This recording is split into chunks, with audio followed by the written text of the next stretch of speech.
My name is Bilal Dardai. My topic is sharp. Not sharp. Sorry, I got us all excited. And are you ready? I am ready. Wonderful. Okay. Josh Gordon, are you ready? Yeah. Are you? Yeah. Right to the audience, please be more sure than that. Are you ready? Yeah! Excellent. Bilal Dardai for Sharp, Not Sharks. 3, 2, 1, begin. I am 4 or 5 years old, and my dad has just started teaching me to play chess. He doesn't know it at the time, but he is about to instill in his firstborn son a lifelong fascination with using the game of chess as an extended metaphor for far too many things. As if he were the only person in the entirety of recorded human history to have ever had such a burst of inspiration. Everyone relax. I'm not doing that tonight. It's been 4 decades since I learned to play chess, and I have many other metaphors I'm going to inflict upon you instead.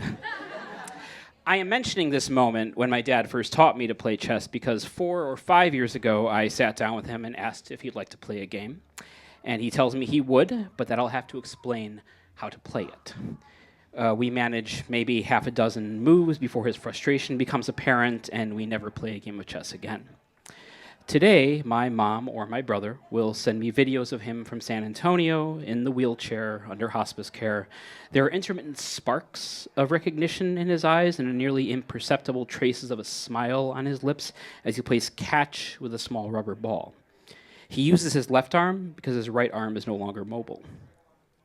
I have now watched him at a range of distances as the unrelenting colonies of protein have ravaged his gray matter, have transformed a keen consciousness into a vague, diaphanous version of itself, as if someone had covered my dad with a sheet of paper and then rubbed the side of a pencil tip over the texture of him, and the etching is all that remains.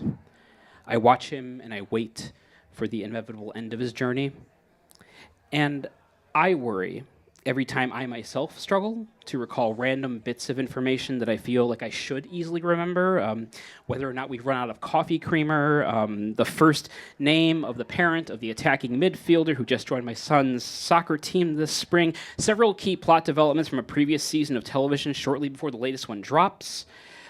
For my dad, this has been physiological, circumstances beyond the control of medicine and subservient to the chaos of our individual chemistries. For me, the process of my diminishing acuity has felt different. It's been sociological, it's been philosophical, it's been allegorical.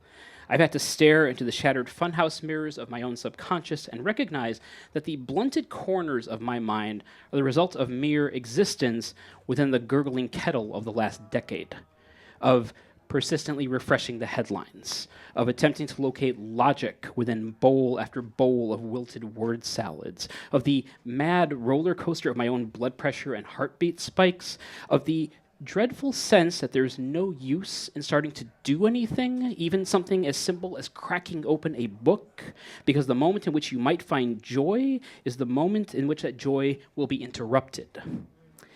Nearly 10 solid years of enduring the miserable cadences of that shrieking stack of fetid Velveeta, the void-hearted ghouls who set themselves forth as his enforcers, the very culture of twisted, sneering Mr. Punch puppets that sprouted up in each of his footsteps and then went berserk at every available opportunity.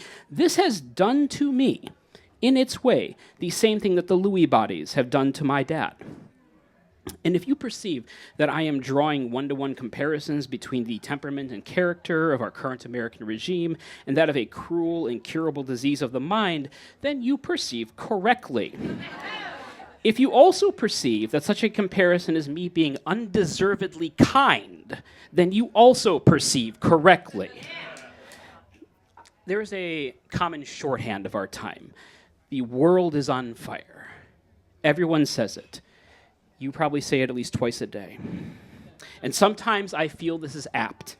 Other times I find it reductive. But when I take time to consider the metaphor, I find it painfully inaccurate. Because if the condition of the world were that it was on fire, it might be a problem you could solve by depriving it of fuel and oxygen. When in fact the essence of this kind of fire is that it continues producing its own sustenance the longer it burns. So I say to you, the world is not on fire. I say to you that the world is sharp. It is needles, it is thorns, it is fangs, it is talons, it is cold and rigid. It rends and tears at you like a Cenobite in an especially playful mood. It is constantly this, and that may seem worse. Except, while the aphorism is at least as old as Aeschylus, you can't actually fight fire with fire, because when you introduce fire to an inferno, it always defects to the other side. But when the world is sharp, you can also be sharp. You must also be sharp, because when both you and the world are sharp, then you are duelists. And if you are a duelist, you have leveled your odds. So I say to you, be sharp.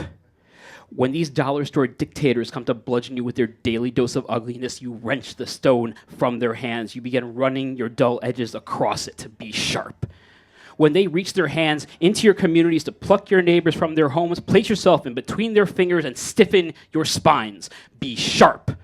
When they complain about the tone of your words to ignore the content of your voice, be sharp. When they tell you that there is only one song and all of its notes are flat, be sharp.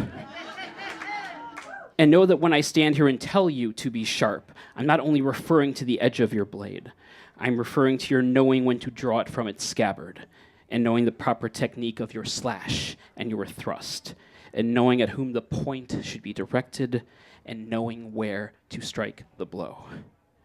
Be sharp. Be sharp. Be sharp.